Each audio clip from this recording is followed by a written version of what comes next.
सप्तरीको सप्तकोशी नगरपालिका स्थित त्रियुगा नदी किनारामा रहेको आर्यघाट विवाद चरम उत्कर्षमा पुगेपछि बसेको सर्वपक्षीय भेला सम्पन्न भएको छ। सर्वदलीय र सर्वपक्षीय बैठकमा बृहत छलफल भए पनि नयाँ आर्यघाट कहाँ बनाउने भन्ने विषयमा स्थान तय हुन सकेन। आर्यघाटबाट निस्कने धुवा र प्रदूषणले स्वास्थ्य र दैनिक जीवनमा प्रत्यक्ष प्रभाव पारेको भन्दै आसपासका स्थानीयले व्यापक विरोध जनाएका छन्। हालको स्थानबाट आर्यघाट हटाएर अन्यत्र सार्न उनीहरूले स्थानीय सरकारले दबाब दिएका हुन्। के गर्नुहुन्छ तपाईहरुको विचार? कोही मुद्दा हाल्ने हाल्नुहोस् मुद्दा। हजुरहरुलाई त्यो मुद्दा हाल्न चाहन्छ भने हामी नहाल्नुहोस् भन्ने मेरो अनुरोध छ। भने त्यसरी खसालेर चाहिँ नबोल्नु के। मानवको सबैको इज्जत छ, सबैको त्यहाँनेरि पसिना छ, खुन छ। किन आगो लागि भयो? त्यति बेला खेदेको बादेखि ती जनताहरू पनि चारजना छोराछोरी आडबारी थाङ्ना लिएर कुनै ठाउँमा व्यवस्थित गर्थे होला। आगो लागि हुँदा बाढी हुँदा भएको खुन पसिनाको खर्च लिएर अब अर्को कुरा लोन लिएर घर बनाएका छन्। त्यो उनले लिन्छ कि लिँदैन? त्यहाँदेखि खेदेपछि ब्याङ्कले मिनाइ गर्छ कि गर्दैन? त्यो कसले तिर्दिने त्यो लोन? तिनीहरूका नि हक अधिकार होलान्। तपाईहरु सक्नुहुन्छ, बुद्धिजीवी हुनुहुन्छ, मुद्दा लड्नुहुन्छ। हामी लड्दैन, हामी मुद्दा लड्दैनौँ, हामी चुप लागेर बस्छौँ। त्यही गर्न खोज्नु भएको होइन तपाईहरुले सबैजना भएर त्यो 2-4 जनसम्मले हेपाइसले गर्नुभएको होइन। तपाईहरुले गर्नुहोस्, के तपाईहरुको अधिकारले भेट्छ, के गर्न चाहनुहुन्छ हजुरहरुले गर्नुहोस्। यो मेरो अनुरोध हो। दाउरा चाहिँ ट्र्याक्टरबाट यहीँबाट हुनुपर्छ होइन। यहाँ चाहिँ हामीले युवा साथीभाइहरू चाहिँ यो फुल बिरुवाहरू संरक्षण गरेर यस्तो पर्यटकीय स्थल पनि बनाइसकेका थियौँ। यसमा आँच आउँछ भनेर चाहिँ हामीले रोकिरहँदा उतैबाट दाउरा ल्याउनुहोस्, उतैबाट बरु दाउरा हामीले त्यहाँनिर शवदाह गर्ने स्थलसम्म हामी सहयोग गरिदिन्छौँ भन्दै पनि उहाँहरूले चाहिँ बल जफ्ती गरेर यो सबै हेर्नु त भत्काउनु भएको। यस हाम्रो अहिलेको सरकारले चाहिँ त्यहाँबाट कुनै उचित ठाउँ रोजेर आएको बजेटलाई सदुपयोग गरेर र कसैलाई नि पीड मार्का नपारिकन त्यस ठाउँमा जुन आर्यघाट बनोस्, यो मेरो कामना छ। र कसैलाई असर नपर्ने ठाउँमा हामीले बनाऊ, हामीले झगडा नगरौँ, झगडा झाँटी नगरौँ। यहाँनिर चाहिँ दाह संस्कार गर्नै नदिने भन्ने विषय पनि आयो होइन। अब यहाँ भाइहरूले त्यसो भनिरहेछ, अब उताबाट चाहिँ त्यहीँ गर्नुपर्छ भनिरहेछ भन्दाखेरि यो त नगरको पनि विषय होला, वडाको पनि विषय होला। उहाँहरूले बेला बेलामा आएर पनि भन्नुभएको छ। अब हाम्रो ढकाल सरले नै भन्नुभयो अब यहाँनिरबाट यस्तो समस्या हुन्छ भनिसकेपछि हामी वैकल्पिक ठाउँ पनि खोजौँला भन्ने विषय पनि छ। त्यो हुँदाहुँदै पनि 6 महिनासम्मलाई टाइम दिनुभएको छ। 6 महिनासम्म टाइम हामी यहाँसम्म 6 महिनासम्म चाहिँ हामी यहाँ के अवरोध नगरौँ, ठाउँ सार्ने भन्ने विषय त जग्गा पनि हेरेको भन्ने विषय पनि सुन्नमा त आएको, त म त थाहा भएन। जग्गा कहाँ उहाँहरूले खोज्नु हुँदैछ भन्ने त जग्गाको खोजी हुँदैछ भन्नेसम्म सुनेको हो। अब त कहाँ हो के हो त्यो त थाहा भएन हामीलाई। यो तिमीहरूलाई यो आर्यघाट चाहिँ म काहीँ व्यवस्था गरिदिन्छु भनेर उहाँले पनि भन्नुभएको हो। अनि हाम्रो 1 नम्बरको वडा अध्यक्षज्यू रोहिणी अङ्कल हुनुहुन्छ होइन, उहाँले पनि भन्नुभएकै हो यो तिमीहरूलाई व्यवस्था काहीँ गरिदिन्छु, तिमीहरू चाहिँ यसरी गर। अहिले तर तत्काल चाहिँ अहिले यतिकै छोडिदिइराख, अहिले यसरी लास रोक्न मिल्दैन भनेर उहाँहरूकै सल्लाह सुझाव उहाँहरूले नै भनेको अनुसारले अहिलेसम्म हामी गइरहेको छौँ। हो कि नै भन्नु? एकातिर स्वास्थ्यमा प्रतिकूल असर पर्ने भन्दै आर्यघाट सार्ने दबाव, अर्कोतिर सब बोकेर आर्यघाट पुगेका मृतकका आफन्त र मलामीहरू प्रताडित गरिएको भन्दै चरम असन्तुष्टि व्यक्त भइरहेको छ।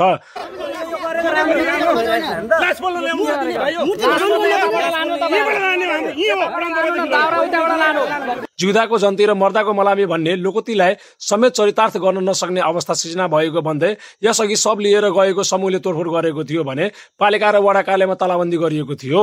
तालाबन्दीका कारण केही दिनदेखि बन्द रहेको नगरपालिका र 1 नम्बर वडा कार्यालय भवन भने बैठक पश्चात खुलेका छन्।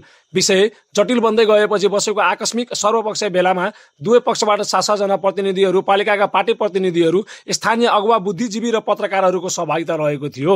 दुवै पक्षका अगुवाहरू बीच बैठकमा साझा सहमति नबनेपछि अब स्थानीय नगरपालिकाले नै टुङ्गो लगाउनु पर्ने भएको छ। 3 वर्षीय योजना अन्तर्गत राष्ट्रिय योजना आयोगबाट त्रियुगा मोक्षधामका लागि 7 करोड सशस्त्र अनुदान आएकामा स्थानीय वातावरणीय प्रभाव मूल्याङ्कन र डिपिआर टुङ्गोमा पुनः ढिलो भएकाले शीघ्र सहमति नभए बजेट फिर्ता जाने प्रमुख प्रशासकीय अधिकृत पुरुषोत्तम ढकालको भनाइ छ। कार्यक्रममा बोल्दै एक पक्षका स्थानीय अगुवाले पुरानै ठाउँ आसपास वातावरणीय मूल्याङ्कन गरी ठाउँ तय गर्नुपर्ने प्रतिक्रिया दिएका थिए। त्यो बिरेमाईको घर पछाडि त्यहाँ 3 लास एकैचोटि मेरो हजुरआमा खस्दा फेरि कन्टिन्यू 3 लास एकै दिन चलाइएको थियो। बिरेमाईको घर पछाडि त्यहाँ दाह संस्कार गर्ने ठाउँ थियो। त्यो बाटो त हामीले समिति बनाएर त्यहाँ दाउरा खोलेमा जान्थ्यो, बन्द गरियो। यहाँ समस्या केही छैन। यहाँ धर्म संस्कृतिको काहीँ के यहाँ तपाईँलाई गन्ध मन्द यो मेन्टली मान्छे मरेको मान्छेलाई कति टेन्सन हुन्छ भन्नुहोस् त।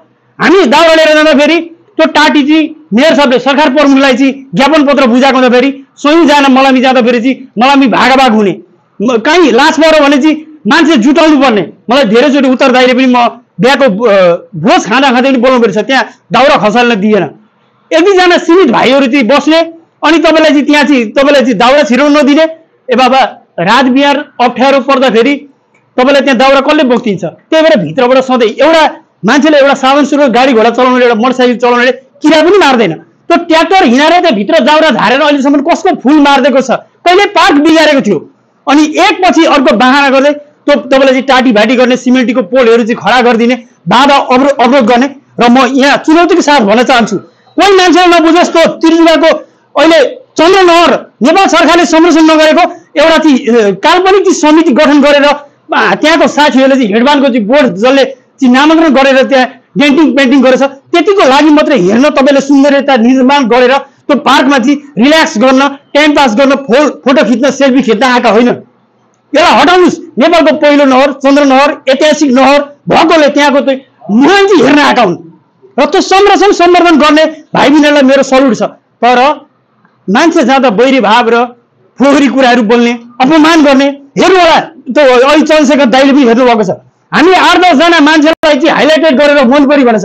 हामी के भाइहरूको शत्रु हो र? सर्दै गयो कहाँबाट सर त्यहाँ बन्ने हो क्या। अब त्यहाँनिर जुन बनेको ठाउँ छ, जुन अहिले जुन पार्कको कुरा छ, त्यहाँ त मन्दिर बन्दैछ। त्यहाँ त मेयर साहबको कन्सेप्टमा त त्यहाँ त सेल्फी खिच्ने एउटा ऊ बन्दैछ, जहाँ अहिले जहाँ सब जलाइदिएछ त्यहाँ त त्यो सेल्फी त्यहाँ पार्किङ हो, त्यहाँ सेल्फी स्टेसन बन्दैछ। त्यो कुराहरू हो। र हामी त्यो वाल अघि जुन उहाँ आइरहेको छ वाल बकाइदा वाल छ, पिच सडक छ। 7 करोड अघि जुन भन्यो नि 7 होइन 14 हो, 7+7 हो। नेपाल सरकारबाट आएको 7 हो र नगरपालिकाले त्यसमा थप्दै जाने कति थप्छ अब टेन्डर अनुसार। टेन्डर त 7 लाग्दैन, त्यो अनुसार थप्दै जाने हो। त्यो भनेको त 14 करोड ल टेन्डरै हुँदा पनि 10-12 करोडको काम बन्ने हो क्या। त्यहाँ कति आधुनिक हुन्छ होला सोच्नुहोस् त। त्यस्तो क्षेत्र हो र त्यहाँ पिच सडक जुन। अनि अर्को कुरामा भनिदिन्छु, जुन लासहरूको कुरा यो आवत जावतको कुरा छ त्यो बकाइदा वैज्ञानिक कसरी छ भने हामी रोडबाट लान्छौँ लास, मेन रोडबाट र पुलबाट छिर्छ, बस्तीले देख्दा पनि देख्दैन। ल अर्को यतातिर जुन हामी छौँ हाम्रो रोहिणी सरहरूको गाउँतिरको हामी सशस्त्र हुँदै जान्छौँ नि, हामी त्यहाँ छिर्दैनौँ तपाईँहरूको बस्तीमा, रोडमै निक्लिन्छ। हामी हाम्रो के काजी दमाईको घरनिरबाट हामी रोडमै निक्लिन्छौँ। अनि त्यहाँ गएर हाम्रो बरपिपल हामीले लगाएकै छ, त्यहाँ गएर चाहिँ हामी सबै व्यवस्थित गरेर चाहिँ हाम्रो लास जलाउँछौँ। र त्यो जुन उसको पर्यावरणको कुराले पनि मानवीय बस्तीको जुन एउटा मनोविज्ञानको कुराले पनि अघि बाल मनोविज्ञानको पनि कुरा आएको छ। बालबालिकाले त देख्दा पनि देख्दैन, ठुला मान्छेहरूले पनि देख्दैन, त्यो पर पाउनाको कुरा छ तिनीहरूले पनि देख्दैन। त्यो खालको डिजाइन छ र त्यो तल जाने हो, निकै पर जाने हो, बस्तीबाट तानिँदै जाने हो। अनि त्यसरी चाहिँ अब त्यसमा एउटा विद्युतीय पनि छ र दुईटा चाहिँ यो दाउरावाला छ। अब जसलाई जुन स्थानले हुन्छ त्यो खालको बनाउने र यसलाई सधैँ एउटा पर्यटकको हिसाबले धार्मिक पर्यटन हाम्रो आस्थाको केन्द्र त्रिजुगा भनेको परिचित नदी हो, हामीले देवीको रूपमा हामीले पूजा गरेको नदी हो। त्यसैले त्यो त्रिजुगाको नाममा मेयर साहबले एउटा कन्सेप्ट बनाउनु भयो, त्रिजुगा मोक्षधाम बनाइयो भने हाम्रा हिन्दू धर्मावलम्बी बौद्ध जति पनि हामीले त्यहाँ अरू धर्मलाई पनि समेट्ने भनेर उहाँले त्यो डिजाइनमा राख्नु भएको छ। त्यही खालका चाहिँ मन्दिरहरू त्यहाँभित्र बन्छन्। पुरै हिन्दूको त्यो जस्तो शिव मन्दिर मात्रै बन्ने होइन, अरू धार्मिक महत्त्वका चिजहरू पनि त्यहाँ बन्छन् र त्यो सबैको एउटा स्वामित्व स्थापित हुने गरी चाहिँ त्यो त्रिजुगा मोक्षधाम निर्माण हुने हो। र त्यो वैज्ञानिक आधुनिक वातावरणीय हिसाबले र पारिवारिक सबै बस्तीहरूको हिसाबले र दीर्घकालीन जुन यो क्षति जुन खतरा छ, नदीको जुन खतरा छ, त्यो खतराहरूलाई पनि नियन्त्रण गर्ने हिसाबको एकदमै उत्कृष्ट त्यहाँनिर चाहिँ मोक्षधाम बन्दैछ। हले बुढो हुँदाखेरि तपाईँ त्यहाँ हुनुहुन्थ्यो कि हुनुहुन्थ्यो? हुनुहुन्थ्यो। अब तपाईँ सम्झिनुहोस्, त्यो बसोबास बसिसकेपछि तपाईँलाई 54 या 55 सालतिर हो, 54 या 55 सालतिर हो तपाईँको बसोबास त भयो। बसोबास भइसकेपछि त्यहाँ बस्ने त्यहाँ बसोबास गर्ने व्यक्तित्वहरूको त्यहाँ कुनै आधार प्रमाण पनि छैन। घले बुढो र गोविन्द बहादुर बस्नेतजीको राम्रो सम्बन्ध र सम्पर्क थियो। त्यसपछि उहाँले गोविन्द बहादुरजीलाई अनुरोध गर्नुभयो, हामी त त्यहाँ बसोबास त गर्यौं, हाम्रो त्यहाँ बस्ने भोलि कसैले केही गरिदियो भने हामी कहाँ जानु, के गर्नु भनेर भन्यो। त्यसपछि त्यहाँ तपाईको त्यतिखेर सचिव कुबेर प्रधान थियो। त्यतिखेर त्यहाँ बसोबास गर्ने व्यक्तिहरूको घर धुरी काटेको छ। यदि कसैकोसँग त्यो घर धुरीको रसिद छ भने अहिले पनि त्यहाँ हेर्नुस्, मेरो अक्षर छ, मेरो अक्षर छ, रसिद मैले भरेको सही कुबेर प्रधानको छ। त्यो ठाउँ खाली थियो, त्यहाँ बसोबास थिएन। बसोबास जसरी भएको होस्, जुन प्रक्रियाले भएको होस्, बसोबास भएपछि त्यो शब्द डराउने ठाउँ सर्दै सर्दै गएर त्यहाँ पुगेको हो। तर त्यतिखेर किताकाट भएको थिएन। त्यो क्षेत्रमा मात्रै होइन, चन्द्रनगरको धेरै यस्तो जग्गा छ जहाँ के भन्छन् लाल पूर्जा छ तर किताकाट भएको छैन। अनि अर्को चाहिँ एउटा अब सबैजना सर्वपक्षीय सर्वदलीय अब प्रतिनिधिहरू सबैजना बसेर उचित स्थान निर्णय गरेर उचित स्थानमा पुनः यो आएको पैसाको चाहिँ सदुपयोग गर्ने गरी त्यो मोक्षधामको सुरुवात गर्ने भन्ने सहमति पश्चात अनि आज यो कार्यालय सञ्चालन गरेर जनताको कार्यालय जनताले बन्द गरेको भोलिदेखि सुचारू गर्नुपर्छ भन्ने उद्देश्यले सबै जसले बन्द गरिदिनु भएको थियो उहाँहरू नै आएर आयोजक समितिहरू पत्रकारको यो रोभरमा खोलियो। सौहार्द वातावरणमा आजको निर्णय भयो। सौहार्द वातावरणमा अफिस खुले। सर्वपक्षीय निर्णयबाट चाहिँ यो ताला खुलियो। हजुर, सर्वपक्षीय निर्णयबाट आज ताला खोलियो। म आर्यघाटको हजुरले निर्णय गर्नुहुन्न तबसम्म न त नगरको चाबी खुल्छ न त वडाको खुल्छ। तपाईले जबसम्म यो कसैले भन्नुहोस् होइन, त्यसै चाला लागेको होइन, त्यसै तपाईहरूलाई यसरी आएको होइन जनता। जब तपाईले आर्यघाटको चाहिँ म व्यवस्थापन गर्छु त्यतिन्जेल भन्ने यहाँ निर्णयमा लेखिँदैन। तपाईँ कार्यपालिका यहाँ राख्नुहोस् या आँगनमा राख्नुहोस् होइन, त्यसको समय हुन्छ। त्यो भन्दा अलावा चाबी खुल्यो भने त्यसको परिणाम तपाईँहरूले भोग्नुपर्छ। त्यति मात्रै म भन्छु, त्यसको परिणाम तपाईँहरूले भोग्नुपर्छ। हामी कुनै पनि सही गर्दैनौँ। म यति भन्दै दुई सबै यी राख्छु। म तपाईँहरूको त्यो परिणाम तपाईँहरूले भोग्नुपर्छ है, हो तपाईँहरूले भोग्नुपर्छ त्यसको परिणाम। नगरपालिका र वडा कार्यालय त चाबी कुनै हालतमा खुल्दैन। आसपासका स्थानीयहरूका अगुवा एजेट लामाले भने उक्त स्थान आर्यघाटको लागि उपयुक्त नहुने प्रतिक्रिया दिनुभएको थियो। र त्यो चाहिँ कस्तो लाग्यो भने अब यता ठाउँ के अरे टालिँदै गयो, जनसङ्ख्या बढ्दै गयो, टालिँदै गयो होइन। अब लग्ने ठाउँतिर पनि बाँध अग्लिँदै गयो होइन। अनि के भयो भने सबै एकत्रित भएर त्यहाँ चाहिँ यदि त्यहाँ घर बनाउन मिल्नु भएको भयो नि त्यहाँ घरै हुन्थ्यो। फेरि त्यति चाहिँ ढुकाउनु सपाहरू होइन। त्यो साइफनले गर्दा त्यहाँ पानी छ, त्यसैले त्यहाँ घर छैन र अहिले तपाईँहरू आर्यघाट भनेर दाबी गर्नु हुँदैछ क्या होइन। हेर्नु है, यदि त्यो ठाउँ होइन थियो भने बुझ्नु तपाईँ त्यो बाँधसम्म घरै हुन्थ्यो क्या, अरू केही पनि हुँदैन थियो है होइन। कहिले मान्छे मर्छ र अनि यसो अलिकति भिड बढ्छ र म चटपटे बेचौँ, यो कसैले आश गर्छ? कस्तो मान्छे होला यार, त्यहाँको मान्छेले नबुझेको। झन् पो भिडभाड बढ्छ त मोक्षधाम राख्दा अरे क्या। यो लालीपप जस्तो लाग्दैन? त्यो होइन। त्यहाँको मान्छेहरूको सोचाइ त के हो भनेदेखि त्यसलाई त बरु सिँगारेर पर्यटकीय बनाउने हो भने त दिनकै त्यहाँनिर हजारौँ जान्छन् यार। कुन फाइदा हो त त्यो हिसाबले पनि हेर्ने हो भनेदेखि त्यो कहिले मर्छ र अनि त्यहाँ 150-200 भेला हुन्छ र फेरि त्यसले चटपटे खाने हो कि नखाने हो? पानी आफै बोकेर जान्छन्, बिस्कुट आफै बोकेर जान्छ होइन। खैर फेरि यो मैले यहाँ धेरै कुराहरू पनि आएको छ। यही जाँठो हो भाँड्ने चाहिँ भन्ने टाइपले पनि आइरहेको छ क्या कुरो चाहिँ होइन। चुप लाग्नु न। यदि यो होइन भने त ठिकै भइगयो होइन। यदि हो भने पनि ल हो होइन, ल हो भने पनि होइन। अब के गर्ने त? ठिक छ, एजेन्सीले भनेको कुरा पनि म सहमत छु, समुदाय सहमत छ, कोही जाँदैन। ठिक छ त, आज एजेन्सीकै संयोजकत्वमा व्यवस्थापन गर्ने, यसको जग्गाको व्यवस्थापन खोज गर्ने समिति बनाइदिउँ नि। ठिक छ नि, हामी मान्छौँ त सार्नुहोस् कहाँ सार्नुहुन्छ, सहमति लिएर सारौँ। त्यसमा दुईमत छैन है। खोरिया टोल अथवा अरू टोल अरू वार्ड कोही पनि विरुद्धमा जान्न। विनोले एउटा कुरा साथीहरूले भनेको छ, मुस्लिमसम्म हाम्रो चाहिँ दाह संस्कार जोड्दैन हामी भन्नुभएको छ होइन। त्यो कुरा मिलेन। त्योभन्दा विकल्प कहाँ खोज्नुहुन्छ? बजेट आएको छ खोजेर बनाइदिनुहोस्, कुनै पर्वाह छैन। त्यही ठाउँ भन्ने होइन, तर मैले अघि पनि भने होइन, मेरो कार्यकालमा पनि अवरोध आयो नि, तर मेरो कार्यकाल सुन्नु यो बढाएको होइन मैले, होइन व्यवस्थापन गर्न सकिन्छ भन्यो होइन, भन्दैछौँ नि त हामी व्यवस्थापन गर्न सक्छौँ भनेपछि त सक्ने साथीले जिम्मेवारी दिनु पर्यो नि हामीले, होइन हामीले व्यवस्था गर्न सकेनौँ। किन सकेनौँ भने मैले पटक पटक चाहिँ प्रयास गरेँ, जतिखेर लाज फिर्केर मेरै दाइको लाज फिर्क्यो, म स्वयं त्यहाँ छु, तर त्यतिखेर के समस्या थियो भने कोरोनाको बिगबिगी सुरुवातको पिरियड थियो होइन, सबै दिदीहरूले सबैले आग्रह गर्नुभयो यो कोरोना कालमा चाहिँ हामी अलिक पर लैजाउँ न भनेपछि मलाई पनि जस्तो हुन्छ, कुनै विवाद भयो हुन्छ दिदी भनेर हामी नै लागेर लगेको हो होइन होइन होइन त त्यो कुरा भयो। तर अहिले त त्यो खालको समस्या होइन, त्यो मतलब जटिल समस्या भइसक्यो यहाँ होइन। अब साथीहरूको तर्फ कहाँ आयो भने त यो तर्कले समस्या समाधान हुँदैन मेरो साहब। अब सुन्नुहोस् है, अब यहाँ सबै राजनीतिक दल पनि बसियो, दुइटै पक्ष पनि बसो, भावना तपाईँलाई होला भोलि चाहिँ कार्यालयहरू खोल्नुपर्ने पनि होला, तपाईँले डिसिसन दिनुपर्छ र निर्णय हुनुपर्छ आज होइन, आज निर्णय हुनुपर्छ।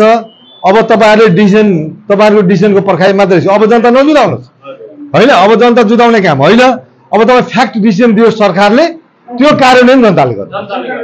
यत्रो राजनीतिक दल बसेर गरेको चाहिँ निर्णय कार्यान्वयन जनताले गर्नुपर्छ, तपाईँहरू सरकारले निर्णय दिनुहोस्। बैठकले नयाँ आर्यघाट कहाँ बनाउने स्थान मेयरले नै टुङ्गो लगाउनु पर्ने भनेर अडान राखेपछि स्थान टुङ्गो नलगाई बैठक सकिएको हो। यद्यपि बैठकले विभिन्न विषयको निक्रियोल गरेको छ। आर्यघाटको विषयलाई शीघ्र कार्यपालिका बैठक बस्ने, बैठकले सर्वपक्षीय समिति बनाएर स्थलगत अनुगमन गर्ने, अनुगमन पश्चात आएको समितिको सिफारिस अनुरूप प्रस्तावित त्रियुगा मोक्षधाम बनाइने बैठकले निर्णय गरेको हो। छलफलकै क्रममा स्थानीय अगुवा धन प्रसाद आचार्यको देहवासनको खबर सुनेपछि दाह संस्कारमा सहभागी हुन भन्दै करिब आधा सहभागी बैठकको अन्त्यसम्म नबसी बाहिरिएका थिए। मेयर ढकालले चाँडै कार्यपालिका बैठक बसेर आर्यघाटको उपयुक्त स्थान पत्ता लगाउनका निमित्त सर्वपक्षीय समिति गठन गर्ने प्रतिबद्धता व्यक्त गर्नुभयो। न कि मोक्षधाम भनेको चाहिँ मान्छे मात्रै जलाउने ठाउँ भन्ने कुराको विषय हुँदै होइन। मोक्षधाम भनेको पवित्र तीर्थस्थल हो, त्यहाँ मठ मन्दिरहरू लगायतका कुराहरू बनाइएको हुन्छ। जहाँ हामीले दाह संस्कार गर्दैछौँ त्यो ठाउँलाई चाहिँ हामीले एउटा मोक्षधामको रूपमा चाहिँ परिणत गर्छौँ। त्यसको केही तलको भागमा वैज्ञानिक अध्ययन, वातावरणीय अध्ययन र त्यहाँको नगरवासीहरूको पनि उहाँहरूको पनि स्वीकारोक्ति हुने गरी तल्लो साइडबाटै हामीले जुन बाँध बाँधेको छ त्यो बाँधलाई चाहिँ पिच गरेर कालो पत्रे बनाउँदै त्यो बिचमा वाल लगाएर त्यस पछाडि भवनहरू बन्छन्। भवन पछाडि हामीले चाहिँ फुलबारीहरू बनाएर फुलबारी पछाडि तपाईँको खोलाको साइडमा बाँध उचालेर तब मात्रै यो चाहिँ निर्माण हुन सक्छ सम्भावित। यो ठाउँ यदि यहाँहरू सबैको स्वीकारोक्ति हुन्छ भन्ने कुराहरू मैले यहाँहरूसँग पनि राख्दै नै आएको हो र डिपिआरको प्रस्तुतिकरण नभएको हुनाले त्यो कुराहरू सबैलाई जानकारी भइ नसकेको अवस्था पनि हो। अब हामीले विकल्प खोज्दै गर्दा त्यही किसिमको ठाउँ हामीले अन्तै छ भने पनि त्यसलाई बनाउनै नसकिने भन्ने कुराको कुनै पनि होइन, बनाउन सकिन्छ तर ठाउँ यकिन सबैले स्वीकारोक्ति हुने गरी होस् भन्ने चाहना हाम्रो नगरपालिकाको जनप्रतिनिधिहरूको रहेको हो। अब यहाँ चाहिँ अर्थको अनर्थ धेरै कुराहरू लाग्दै गर्दाखेरि धेरै कुराहरू आउँछन्, यो आउन स्वाभाविक पनि हो र हामीले वातावरणीय अध्ययन प्रतिवेदनमा पनि कुनै पनि त्यहाँ हुने बिग्रिने त्यस्ता कुराहरूलाई चाहिँ फोहोरको व्यवस्थापनको पनि हामीले समुचित ढङ्गले कहाँनिर राख्ने त फोहोर, त्यहाँबाट भएका दूषित चिजहरूलाई कसरी राख्ने, कसरी व्यवस्थापन गर्ने भन्ने कुरालाई पनि त्यो वातावरण अध्ययन प्रतिवेदन र डिपिआरमा तयार गरेको अवस्था छ। त्यहाँको बसोबास गर्ने वासीहरूलाई, त्यहाँको नगरवासीहरूलाई पनि त्यस किसिमको दुर्गन्ध, त्यस किसिमको कुनै किसिमको पनि असर नआउने गरी यसले कतिसम्म दिन्छ त उहाँहरूसँग बसेर छलफल गरौँ भन्ने कुरामा पनि हामी नगरपालिका लागेको हो र छलफल गर्ने क्रम हाम्रो चाहिँ अब यो विवाद नहोस्, छलफल गरौँ। त्यसपछि यहाँहरूसँग चाहिँ बरु अन्त ठाउँ पनि घुमेर अन्त कसरी बनेको छ त त्यस किसिमको बस्न सकिने अवस्था छ कि छैन त त्यसका पनि उदाहरणहरू हेरौँ भन्ने रूपमै चाहिँ नगरपालिका लागिरहेको हो। तथापि पनि अब विवादहरू सिर्जना भइसकेपछि केही समस्याहरू बढेको छ। यसलाई यहाँहरू दुवैतर्फको हामी सबै सरकारवालाहरू, दुवैतर्फ भन्दा पनि हामी सबै सरकारवाला, नगरवासीहरू, जनप्रतिनिधिहरू, पार्टी प्रतिनिधि साथीहरू, बुद्धिजीवी, सबै पत्रकार मित्रहरू सबैको चासो भनेको सामाजिक रूपमा मर्यादित ढङ्गले व्यवस्थापन होस् भन्ने कुराको आशय आएको हुँदाखेरि यो विषयमा हामी बृहत रूपमा नगर कार्यपालिकाको बैठक बस्छौँ। नगर कार्यपालिकाको बैठक बसिसकेपछि यसलाई व्यवस्थापन वैज्ञानिक ढङ्गले समुचित ढङ्गले र उचित ठाउँको निर्धारण गर्दै व्यवस्थापन गर्नका लागि नगर कार्यपालिकाको बैठक चाँडै म बोलाउँछु। विगतमा जनप्रतिनिधिहरूले आर्यघाटको उपयुक्त व्यवस्थापन नगरी लाल पूर्जा बाडेर खोला किनारामा बस्ती बसाएर लासमाथि राजनीति गरेको स्थानीय अगुवाहरूको गुनासो छ। बसोबास भइसकेपछि पनि स्थानीयलाई हालको आर्यघाट अनित्र सारी दिने झुठो आश्वासन पाएपछि धान खाने मुसो चोट पाउने भ्यागुतो भएको छ। जनताले समस्याको मूल जडा थाहा पाइसकेको अवस्थामा भोटको राजनीति नगरी सर्वदलीय र सर्वपक्षीय अगुवाहरू सचेत भए मात्र समस्याको समाधान सम्भव छ। सप्तकोशी खबरका लागि कैलाश माझी सप्तरी।